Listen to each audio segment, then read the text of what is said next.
오늘은 여호수아서 1장 10절과 11절 말씀을 함께 잠시 살펴보면서 은혜를 좀 나눠보려고 합니다. 지난주에는 하나님께서 여호수아에게 두려워하지 말라고, 하나님께서 함께 하시니까 그 마음을 강하게 하라라고 말씀하시는 내용들을 쭉 살펴보았습니다. 9절 말씀을 보시면 이렇게 말씀을 합니다. 내가 너에게 명령한 것이 아니냐? 강하고 담대하라. 두려워하지 말며 놀라지 말라. 네가 어디로 가든지 내 하나님 여호와가 너와 함께 하느니라 하시니라. 아멘. 이렇게 하나님께서 하신 말씀에 여호수아가 어떻게 반응했는지가 바로 오늘 말씀에 나오는 내용입니다. 10절 말씀은 이렇게 시작을 합니다. 이에 여호수아가 그 백성의 관리들에게 명령하여 이르되. 첫 번째로 나오는 단어가 뭐죠? 이에 여호수아가 이렇게 나오죠.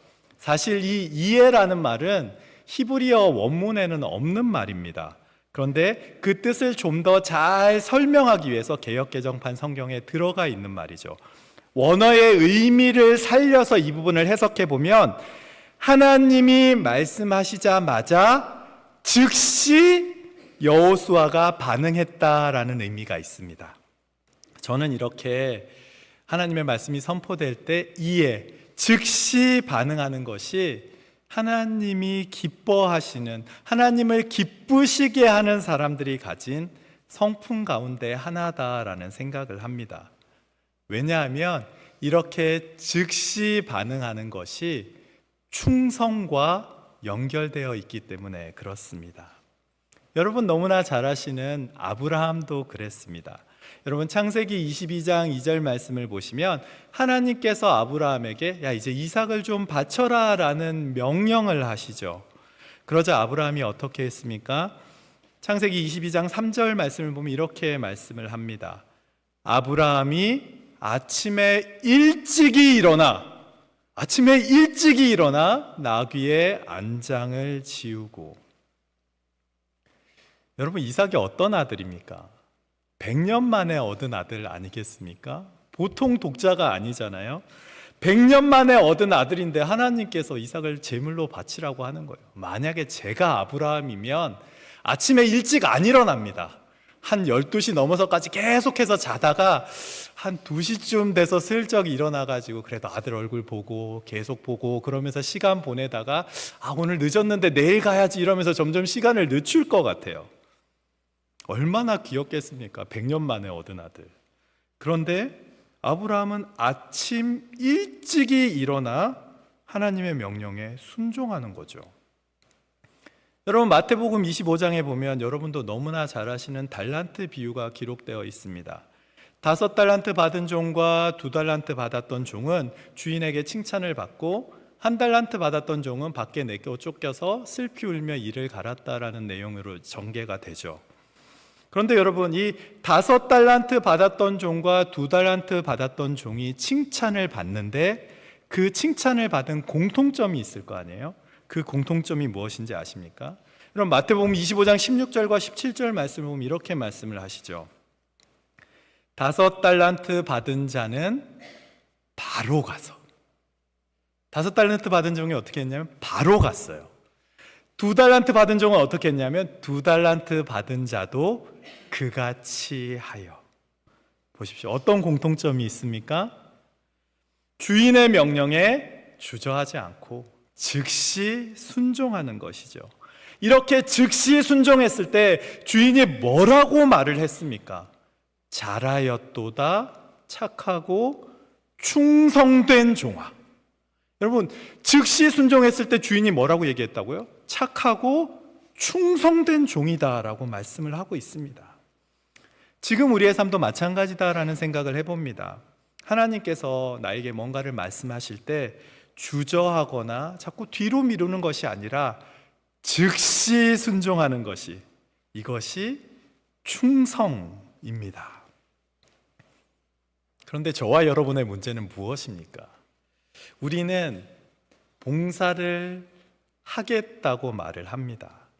선교를 하겠다라고 말을 하죠. 복음 전하겠다라고 말을 합니다. 가족도 사랑하겠다라고 말을 하죠. 우리는 절대 안 한다라고 말하지는 않습니다. 하겠다라고 말을 하죠. 근데 하겠다라고 말을 하지를 않습니다. 지금 당장 해야 되는데 나중에 할게요 라고 말을 하지 지금 하지를 않는다는 거죠. 복음을 전할게요. 근데 지금은 안 전하고요. 봉사할게요. 근데 나중에 하고 지금은 안 하는 거죠. 즉시 순종하기보다 자꾸 뒤로 미룰 때가 많습니다. C.S. 루이스가 쓴 스크루테이프의 편지라는 책에는 이런 이야기가 나옵니다. 영국의 어떤 신사가 일주일에 한 번씩 도서관에 가서 이렇게 책을 보는데 그날따라 이 신사의 마음에 오늘은 좀 신학에 관한, 성경에 관한 이야기를 좀 봐야겠다, 예수님에 대해서 좀 알아봐야겠다라는 마음이 든 거예요. 그래서 이제 성경에 대한 얘기를 좀 찾아봐야겠다 그러고 찾으려는데 갑자기 마귀가 그 마음에 속삭이기 시작합니다. 뭘 지금 이렇게 피곤하게 그걸 보고 있냐, 일단 좀 있으면 점심시간이니까 밥 먹을 준비나 해. 그럼 일단 밥을 먹을 준비를 해야겠다 그러고 밥을 먹으러 가죠. 밥을 먹는 중에 갑자기 생각이 또 떠오르는 거예요. 하나님은 과연 어떤 분이실까? 그때 또 마귀가 와서 속삭이는 겁니다. 밥 먹는데 무슨 생각이야? 소화 안 돼. 일단 소화 잘 되게 커피 한 잔 마시고 좀 생각해 볼까? 또 꼬시는 거죠. 그러다 보니 커피에 집중하느라 또 시간이 지나갔습니다. 그러고 나서 이제 오후가 돼서 이제는 좀 하나님에 대해서 좀 알아봐야겠다라는 마음이 들었는데 또 마귀가 딱 오는 거예요. 그 마음에 속삭이는 거죠. 야, 집에 가면 할 일이 얼마나 많은데 지금 그거 생각하고 있냐? 얼른 집에 가서 네 할 일이 산더미 같이 쌓여 있는데 그 일들을 좀 해야 하지 않겠니? 이 말을 듣고 이 신사가 그냥 집으로 돌아갔다라는 이야기가 있습니다. 그리고 그 뒤로 돌아가는 신사의 모습을 보며 마귀는 뒤에서 미소를 짓고 있었다라는 것이 이 스크루테이프의 편지에 나오는 이야기입니다. 여러분 잘 보십시오. 이것이 바로 사탄의 전략입니다. 지금도 마찬가지입니다. 사탄은요, 우리에게 봉사하지 마라 라고 유혹하지 않습니다. 봉사해도 괜찮아. 그런데 다음에 해. 성경 읽어, 기도해, 괜찮아. 그런데 지금 너무 바쁘잖아. 그러니까 나중에 성경 읽어. 좀 이따가 기도하면 어떠니? 라고 유혹하는 것이죠. 여러분, 그럼 우리가 어떻게 하면 될까요? 마귀의 유혹과 반대로 하시면 되는 겁니다. 나중에 하고 싶다라는 생각이 들 때, 뒤로 미루고 싶다라는 생각이 드는 그 순간에 즉시 하나님의 명령에 순종해 버리는 거예요. 그러면 어떻게 되는지 아십니까?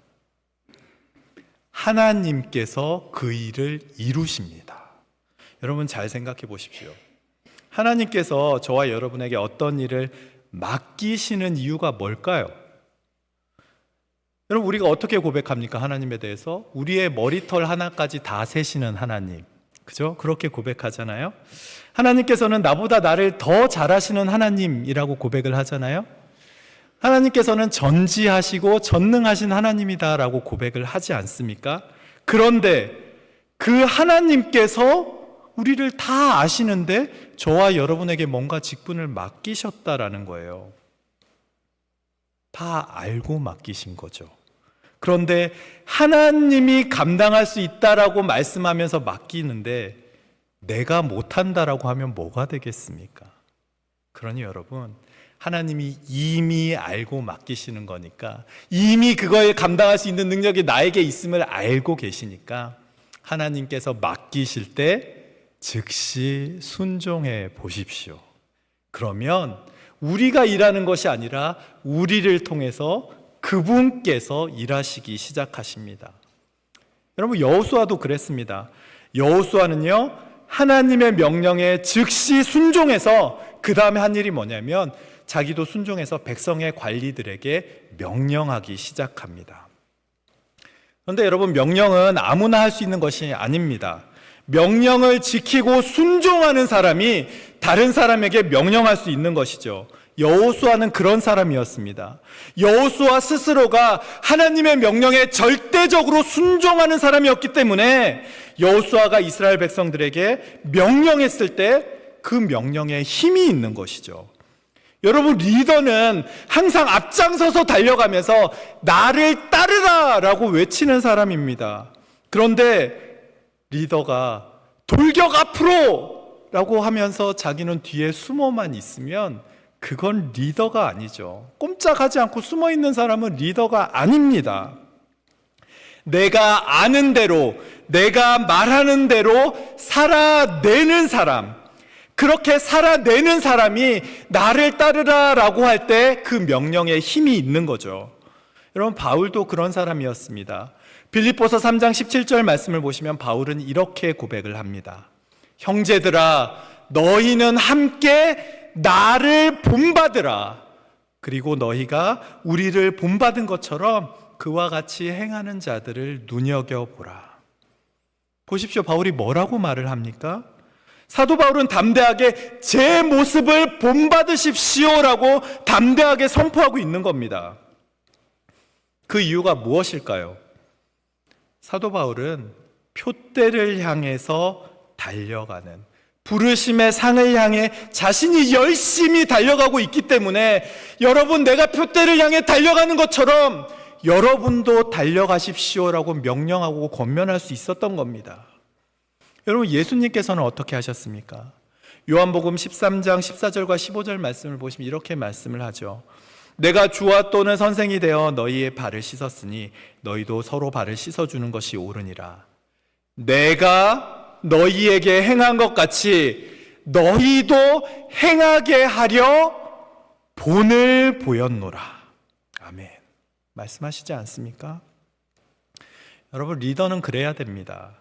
말만 하는 것이 아니라 본이 되어야 합니다. 그런데 저와 여러분의 문제가 무엇입니까? 앞에 서 있는 우리가 빛과 소금의 역할을 감당하지를 못하면서, 그러면서 예수 그리스도를 자꾸 증거하려고 하니까 세상이 우리를 향해서 너나 잘하라고, 너나 예수 잘 믿으라고 말하는 것이 아닙니까?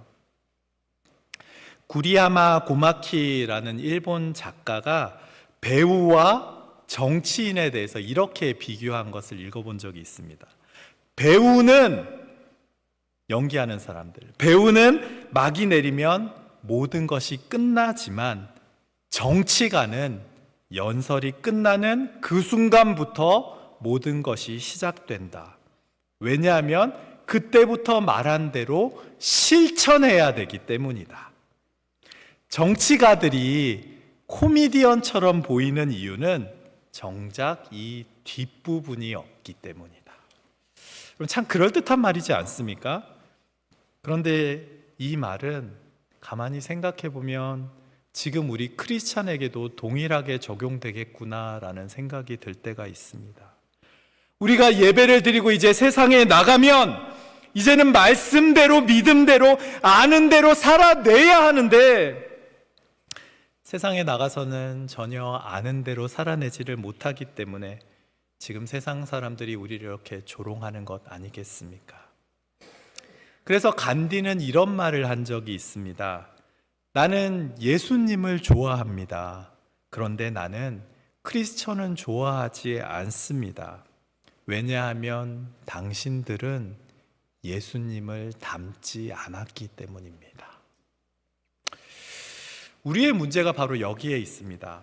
세상을 향해 담대하게 예수님을 믿으라고 명령해야 하는데 지금 우리의 삶이 본이 되지를 못하니까 그 말에 힘이 없고 그 능력이 우리를 통해 나타나지를 않게 되는 것이죠.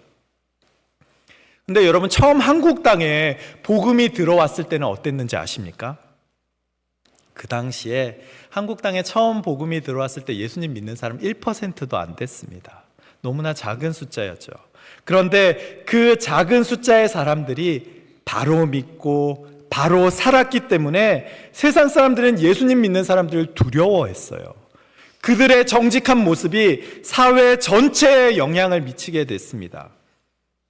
세상을 향해서 삶으로 명령했던 것이죠. 그래서 여러분 1899년 3월 1일에 나온 대한 그리스도인 회보를 보시면 그 신문에 이런 기록이 있습니다. 군수 자리를 그때 매점매석을 하고 그랬나 봐요. 그래서 군수 자리를 돈을 주고 산 거예요. 그런데 이 사람이 뭐라고 얘기를 한 게 기사에 났냐면, 나는 돈을 주고 군수 자리를 샀는데 예수 믿는 사람 많은 마을에는 안 가겠다, 그랬다는 게 기사에 났다라는 거죠. 예수 믿는 사람 없는 사람들 많은 마을로 보내달라 그랬다는 거예요. 여러분, 당시 한국 인구가 1200만 명 정도 되었고 기독교인들은 10,000명도 안 될 때였습니다. 1%도 안 되는 그리스도인들이 사회 전체에 영향을 미쳤던 거죠. 그런데 지금 한국 사회는 어떻게 되어 있습니까? 그때보다 비교할 수 없이 많은 크리스천들이 있고, 기업이나 관료나 높은 사람들의 4분의 1 정도가, 국회의원의 4분의 1 정도가 예수님 믿는 사람이라고 합니다. 양적으로나 사회적인 위치로나 질적으로나 예전보다 훨씬 더 숫자는 많아졌는데, 예수님을 아는 사람의 비율도 훨씬 더 늘어났는데, 그런데 한국에서 기독교는 점점 더 영향력은 줄어들고 있고 갈수록 교회를 떠나는 사람들만 많아지고 있습니다. 가만히 보니 미국 사회도 별로 다르지 않은 것 같습니다. 분명히 미국의 시작은 신앙의 자유를 쫓아 미국 땅으로 온 청교도들로부터 시작이 되었는데, 이제는 죄를 죄라고 말하는 사람들이 점점 줄어들고 죄와 타협하는 모습이 사회 전체에 영향을 미치고 있습니다. 아는 대로 행하는 것이 아니라 물에 술 탄 듯 술에 물 탄 듯 그렇게 살아가는 사람이 점점 크리스천조차 많아지고 있으니까 세상에 아무런 영향을 미치지 못하고 있는 겁니다. 여러분, 우리는 잃어버린 영향력을 회복할 수 있어야 합니다. 여러분, 사회를 바로 세우셔야 합니다. 그러기 위해서는 사회의 문제를 바라보기 전에, 이건 환경 때문이야 라고 말하기 전에 먼저 우리가 바로 서서 내가 잘못했다라는 사실을 인정할 수 있어야 합니다. 여러분, 세상에 문제가 있는 것이 아니라 우리에게 문제가 있는 겁니다. 예전부터 지금까지 세상 사람들은 원래부터 그렇게 살아왔습니다. 세상을 바꾸는 것은 세상 사람들에게 달려있는 것이 아니라 크리스찬이 어떻게 살아내는가에 달려있는 겁니다. 지금 저와 여러분은 세상 사람들에게 어떤 모습으로 비춰지고 있습니까? 저와 여러분의 삶 가운데서 예수 그리스도가 증거되고 있습니까? 우리는 아는 대로, 믿는 대로 살아내야 하는 사람들입니다. 그리고 여호수아처럼, 바울처럼 너희도 함께 나를 본받으라라고 세상을 향해 담대하게 명령할 수 있는 그런 하나님의 거룩한 백성들, 그런 저와 여러분 모두가 다 되시기를 주님의 이름으로 간절히 축복합니다. 여러분, 여호수아는 담대하게 명령했습니다. 그런데 여호수아가 담대하게 명령한 대상이 누군지 아십니까? 10절 말씀을 보면 이렇게 말씀을 합니다. 이에 여호수아가 그 백성의 누구에게? 관리에게 아니면 관리들에게라고 말씀을 하고 있습니다. 여러분, 그 관리들을 통해서 말씀을 온 백성에게 전하게 한 것이죠. 여러분, 여호수아는 혼자 일하지 않았습니다. 어쩌면 우리 개인의 능력이 뛰어나서 혼자서 10인분의 일을 감당할 수 있을지도 모르겠습니다. 그러나 혼자서 10명의 일을 감당하는 것보다 중요한 것은 10명이 함께 일하도록 만드는 것이죠. 하나님의 일은 더 그렇습니다. 이스라엘 백성들이 출애굽했을 때를 한번 생각해 보십시오. 그때 어떤 일이 있었는지 아십니까? 백성들이 일만 생기면 다 모세에게 갖고 오는 거예요. 모세요, 이것 좀 해결해 주세요. 모세요, 이것 좀 해결해 주세요. 온갖 재판부터 시작해서 모든 일을 다 모세에게 갖고 오니까 처음에는 모세 혼자 일을 다 처리했죠. 그때 모세의 장인 이드로가 와서 그렇게 하면 안 된다고. 그렇게 하면 너도 쓰러지고 백성들도 힘들어서 안 된다라고 권면을 하죠. 그러면서 백부장 제도를 가르쳐 주지 않습니까? 여러분, 분명히 혼자서 귀한 사명, 귀한 일 감당하는 것이 중요한 일입니다. 그러나 다른 사람들이 함께 일할 수 있도록 권해서 수많은 하나님의 사람들을 세워내는 일은 훨씬 더 중요한 일입니다.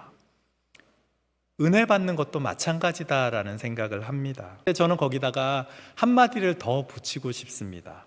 은혜는 나누면 30배, 60배, 100배의 결실을 거둔다. 그러니 여러분, 하나님의 일에 함께 동참해 주십시오. 그리고 여러분이 받은 은혜를 주위를 향해 흘려보내 주십시오. 그러면 그 은혜가 흘러가는 자리에 풍성한 열매가 맺히게 될 줄 믿습니다. 이렇게 관리들에게 한 명령이 어떻게 전달돼야 된다라고 11절 말씀에서 말씀을 합니다. 11절 말씀을 보시면 이렇게 얘기하죠. 진중에 두루 다니며 말씀이 전파돼야 하는 거죠. 여러분, 하나님의 일을 함께 한다면 그 일을 함께 하는 사람들이 두루 다니며 전해져서 그 일을 다 같이 들을 수 있어야 하는 겁니다. 왜 그렇습니까? 다 같이 들어야 다 같이 움직일 수 있기 때문에 그렇습니다. 이런 얘기가 하나 있습니다. 이스라엘 백성들이 다 출애굽을 했는데 딱 한 가족만 애굽 땅에 남아 있었던 거예요. 그래서 아니, 왜 당신은 출애굽하지 않고 이 집에 그대, 이 사람이 뭐라 그랬는지 아세요? 출애굽하라는 광고를 제가 못 들어서요.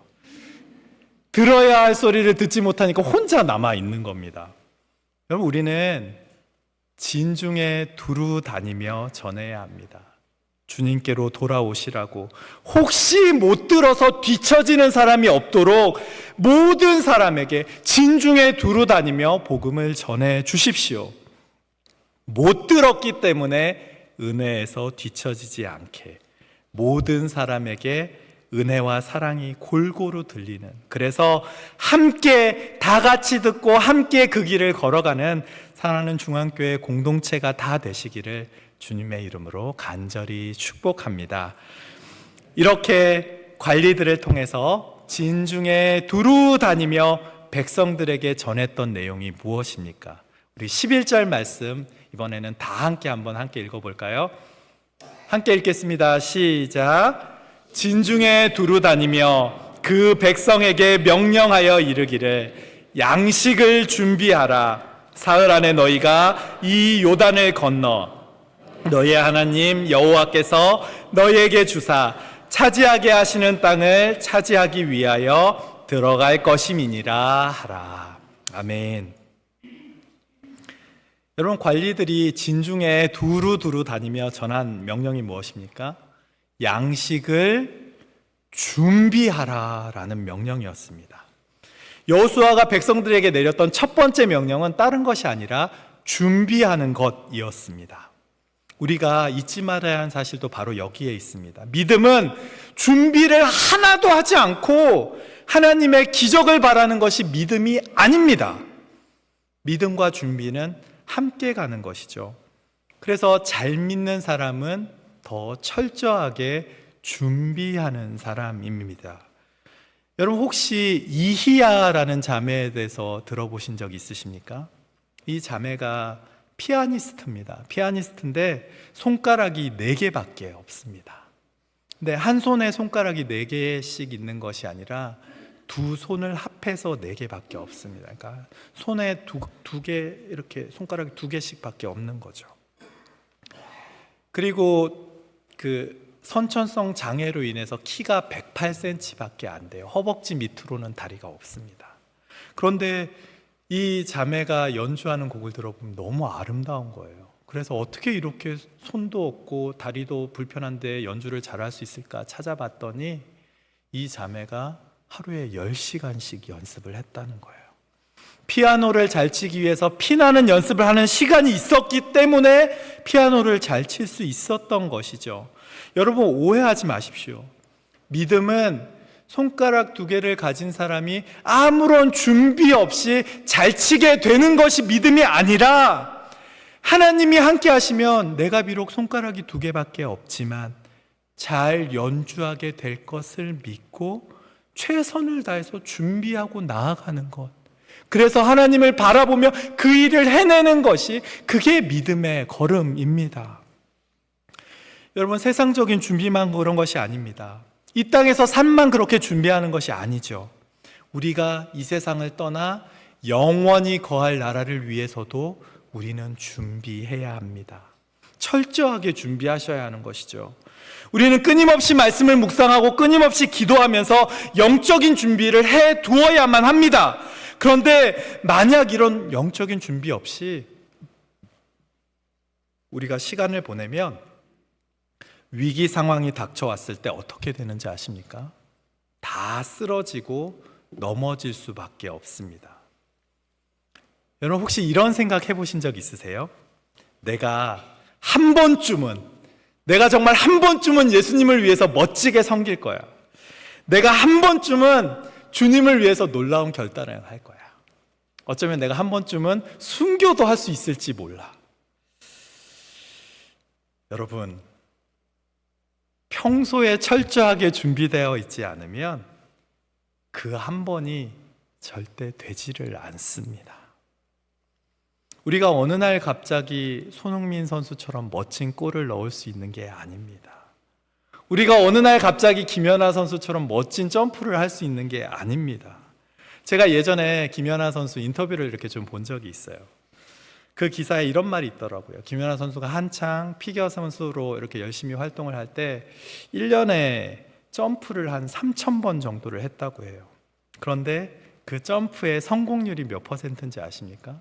연습할 때 한 80% 정도 성공을 했대요. 그러면 연습할 때도 600번이나 넘어졌었다는 말입니다. 그렇게 아프게 연습을 하고 그렇게 철저하게 준비를 해도 실전에 가면 또 실수를 합니다. 우리의 영적 생활도 마찬가지입니다. 평소에 신앙생활 하나도 하지 않는 사람이 어느 날 갑자기 예수님을 위해 순교할 수 없습니다. 아무런 증거 없이 어느 날 갑자기 내가 복음을 전할 수 없습니다. 평소에 준비되어 있는 사람이 하나님이 복음을 증거할 수 있는 기회를 주셨을 때 복음을 증거할 수 있게 되는 것이죠. 기회가 문제가 아니라 내가 준비되어 있지 않음이 문제입니다. 그러니 여러분, 하나님이 주실 기회를 위해서 지금 준비하십시오. 복음을 증거하기 위해서 지금 기도하십시오. 하나님이 맡겨주실 사명을 위해서 지금 결단하십시오. 준비된 사람이 하나님이 기회를 주셨을 때 맡겨주신 사명을 감당할 수 있습니다. 그러면 저와 여러분이 준비해야 하는 것은 무엇일까요? 우리 좀 전에 보셨던 11절 상반절 말씀을 다시 한번 보십시오. 진중에 두루 다니며 그 백성에게 명령하여 이르기를 무엇을 준비하라고요? 양식을 준비하라. 사흘 안에 너희가 이 요단을 건너. 여러분, 하나님께서 백성들에게 뭘 준비하라고 하셨죠? 양식을 준비하라고 하셨습니다. 왜 양식을 준비해야 할까요? 좀 있으면 3일 후에 요단을 건너야 되는데 양식을 준비하는 게 전 잘 이해가 되지 않았습니다. 왜냐하면 요단을 건너가려면 배를 준비해야죠. 3일 후에 이제 요단을 건너간다면서요. 요단을 건너가려면 다리를 준비해야죠. 그런 것들을 준비해야 강을 건널 수 있는 것 아닙니까? 그런데 왜 하나님께서는 양식을 준비하라고 하셨을까요? 여러분, 요단강을 건너게 하시는 것은 하나님이 하십니다. 복음을 증거할 때도, 맡겨주신 사명을 감당할 때도 그렇습니다. 우리는 강을 건너는 것에 대해 고민하는 것이 아니라 내게 맡겨주신 사명, 양식을 준비하라는 그 사명에 순종하면 되는 겁니다.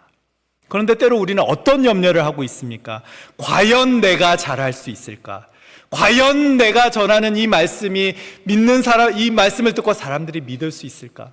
과연 내가 건너갈 다리를 만들 수 있을까를 염려하면서 아무것도 하지 않고 그 자리에 주저앉아 있기 때문에 문제가 생기는 겁니다. 내가 할 수 없는 일, 내 힘으로 풀리지 않는 일들 걱정하면서 주저앉아 있는 것이 아니라 하나님이 지금 내게 준비하라 말씀하신 그걸 준비하고 있으면 되는 겁니다. 그러면 어떻게 됩니까? 요단강을 건너게 하시는 것은 결국 하나님께서 하게 하십니다. 복음 증거하실 때도 마찬가지입니다.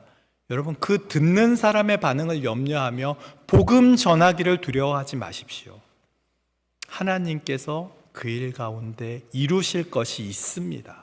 그러니 그 일의 열매를 걱정하며 주저앉아 있는 것이 아니라 주신 사명을 기쁨으로 감당하십시오. 말씀을 마치겠습니다.